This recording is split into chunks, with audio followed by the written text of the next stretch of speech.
Hey there, and welcome back to the channel. So today I'm going to be taking a look at some of the new comics I've gotten in for the last couple of weeks. So starting off, we've got the new Archie Comics Digest. So this is Summer Fun. I think this is like number 6 of the new digests.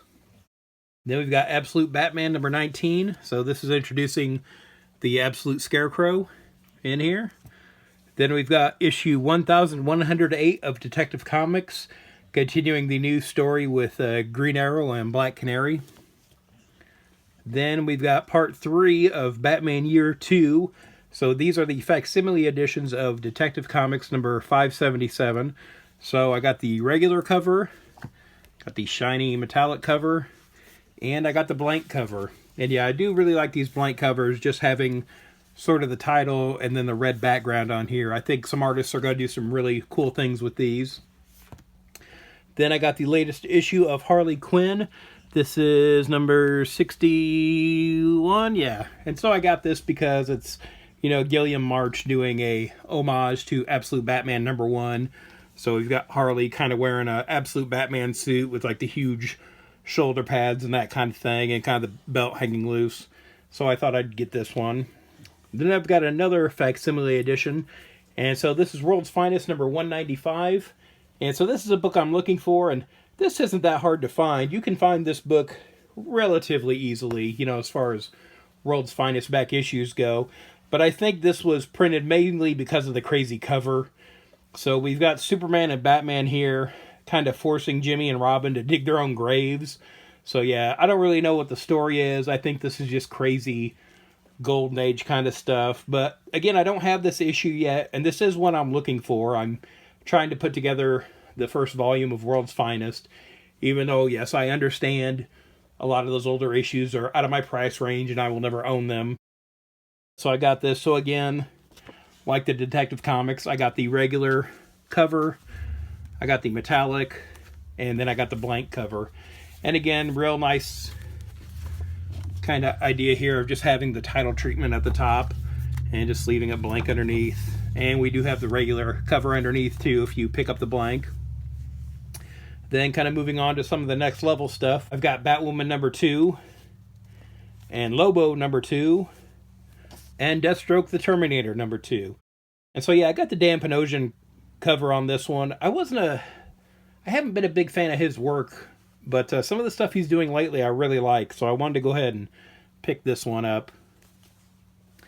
Then we've got Justice League Unlimited number 18. And so this is kind of an interesting story where it looks like some of the villains are trying to do good post DCKO. So it looks like they're upset for being kind of left out of the fight. And so yeah, we might get some reformed villains here, or maybe just a cool story. Then I've got Superman Unlimited number 12. Superman 37. Again, these are continuing the Reign of the Superboys storyline. Then I got the facsimile edition of Man of Steel number 1. And I have the original issue of this, so I just went ahead and picked up the foil shiny variant of this one. Then we've got the Marvel side of the Spider-Man Superman crossover here. Again, I got the Superman Spider-Man a few weeks ago. I got this. Well, check this out, see how this is. Then I've got issue 27 of the current volume of Amazing Spider-Man. So I've been getting the Lee Bermejo Amazing Visions variant covers. So this is the latest with that. And they number them. So this is number 17 of 25. And again, leading up to issue 1000 of Amazing. Then I've got issue 21 of G.I. Joe. So we finally got Scarlet back in the storyline here. So it looks like it's going to be her and Storm Shadow facing off. Then I've got issue 41 of Radiant Black. I feel like this book is sort of slipping behind again. I'd have to double check and see, but I feel like this book is late. And again, part of the reason I kind of quit reading it to begin with. I've got the first issue of Starfleet Academy Lost Contact. I started watching that show. I haven't gotten too far into it yet, but I thought I'd pick up the comic, and it's got the cast on there. Then I got issue 24 of Rat City, the Spawn spin-off book that takes place in the future. Got the second issue of Rocketeer the Island. So this is based on a Dave Stevens concept where the Rocketeer goes in search of Amelia Earhart. Kind of like a no-brainer story. Kind of wish he would have gotten around to doing it when he was still alive. I'm glad the team is doing it now, you know, that's on here, but would have been really cool to see Dave Stevens take on that. A fun thing about this book, after reading the first issue, I hadn't thought about this, but the Rocketeer boards a ship, and the captain of the ship is Popeye. So Popeye is in the public domain now, so he is in this story. He's not on the cover or anything. Not sure how that works out. Maybe they legally can't put him on the cover or that sort of thing. But Popeye is in this, and also Tintin. So both of those characters are now in the public domain. I think, tonal-wise, they fit perfectly into the Rocketeer story here. So we'll see how that goes. But yeah, really liking the first issue of this. Hopefully we get more Rocketeer. Then I've got the next issue of Kaito 84. This is the Usagi Yojimbo story that takes place in the 80s. We've got issue 17 of Red Coat. Again, one of my favorite books from Ghost Machine and Image. We've got Benedict Arnold here showing back up. Again, he was sort of the adversary in the first storyline. So, I think things are starting to build to a head with the Ghost Machine books. So, really wanting to see where they're going with this. Then we've got issue 4 of Spirit of the Shadows from Oni. Again, I think I say this every time, but I did do a video looking at the first issue of this. So if you want to look back on the channel, you can find that. See my take on the first issue. Then we've got issue 3 of End of Life. So from the new Vertigo, this is the book that Kyle Starks is writing, and I believe this is the introduction of a new character who, I don't know if I can say his name on YouTube or not. So yeah, he's a big chicken. So you draw your own conclusions on that one.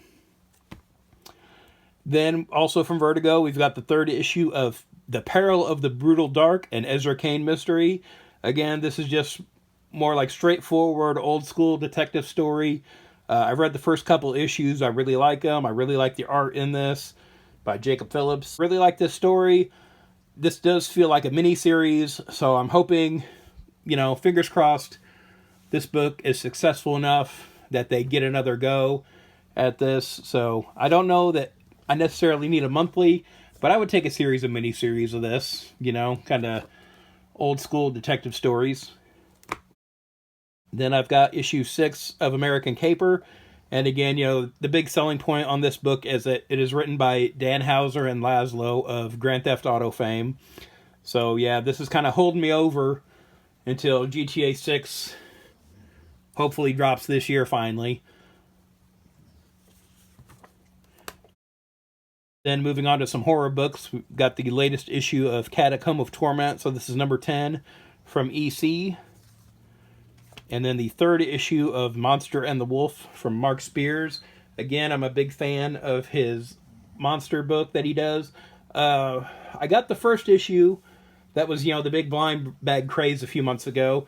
I don't think I got the 2nd issue, though. I need to look and see on that, or I need to go back and find it. I got the 3rd issue here. And then lastly, I've got another facsimile. So this is Archie number 125 with this sort of Frankenstein cover on it.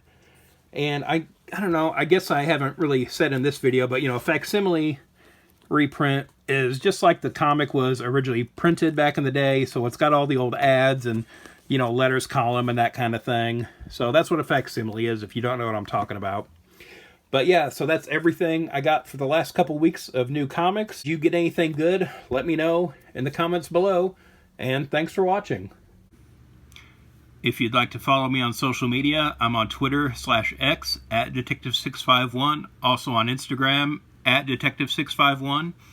Be sure to check out my t-shirt store at tpublic.com/user/Detective651. I've got a lot of nerdy designs on there, and there's sales all the time, so check it out frequently.